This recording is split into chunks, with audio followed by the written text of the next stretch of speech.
All right, so the research question that our group picked was, what is the difference between a superhero and a supervillain? This is the first question that our class encountered as a grade when we started our superhero unit. So we wanted to spin off of that and be more specific with our answers. So the first question we asked is, what is a superhero? So we have 3 credible sources here, one in psychology, one in casual use, and one from the entertainment industry. To sum this all up, it basically says that a person with extraordinary or superhuman powers who is skilled and heroic is a superhero. So then the next step that we focused on was mental health and its effects on where the line is drawn between superhero and supervillain. So our definition that we found of mental health from Merriam-Webster was a person's condition with regard to their psychology and emotional well-being.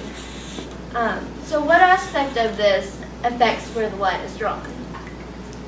So one measures two psychological conditions that are opposites of each other are extreme altruism and sociopathy, as shown by this picture with Spider-Man being the extreme altruist and the Green Goblin being the sociopath.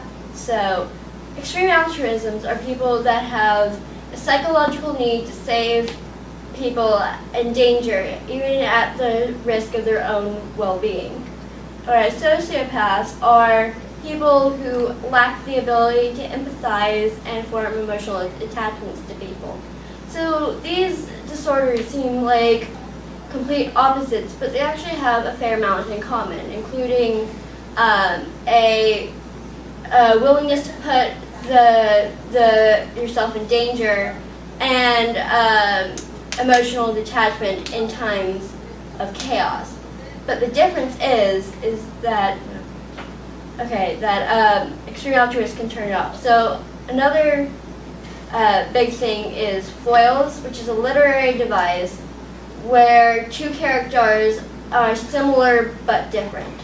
And the best example that we found for that in comics is the Batman and the Joker.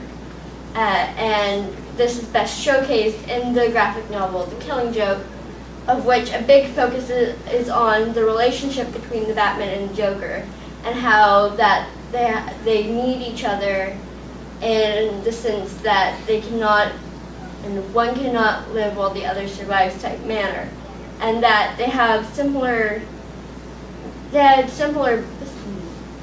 backstories.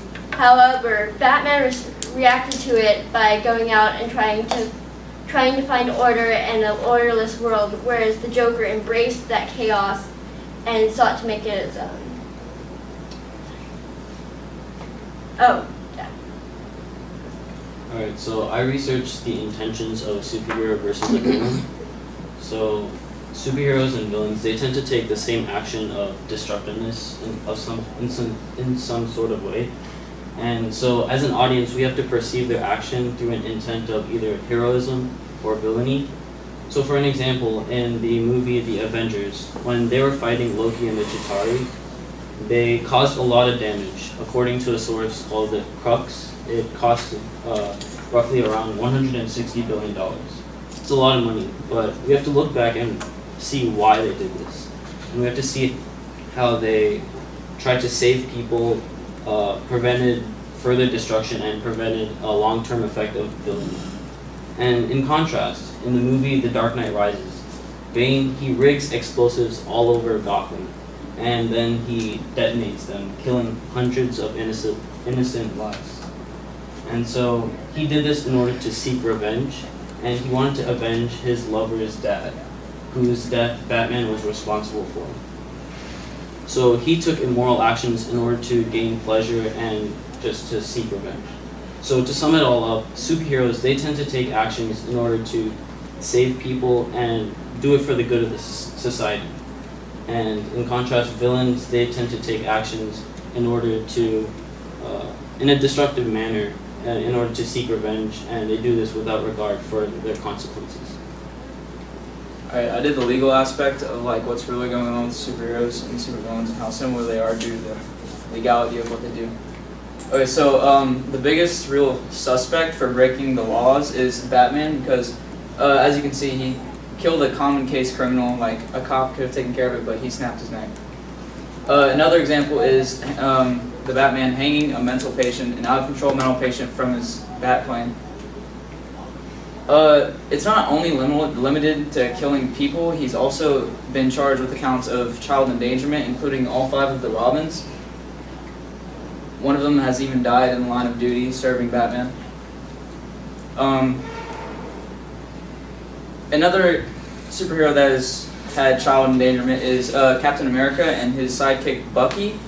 He's 16 and he was put into the war with Captain America, serving him side by side. He was disarming a Soviet bomb whenever it blew up, and he lost his arm, and Captain America left him behind. The Soviets later recovered him and used him against Captain America as a supervillain, creating a new supervillain for Captain America to fight. So to sum it up, superheroes and supervillains often commit similar crimes, yet superheroes aren't faced with the legal consequences as supervillains are. So what does this all mean? What is our real argument? Between all of this, what we are here to tell you is that superheroes are similar in the ways that superheroes and supervillains are similar in the ways that they have extraordinary or superhuman powers. They influence their environments, and they're affected by internal and external factors. But the way that they are different is that in how they cope with their mental state, which is what Laura told you, and how they use their powers, whether for the good of society or for their own personal motives, which is what Ryan told you. And lastly, supervillains are often faced with legal consequences, yet superheroes are not, which is what Micaiah told you about. Thank you.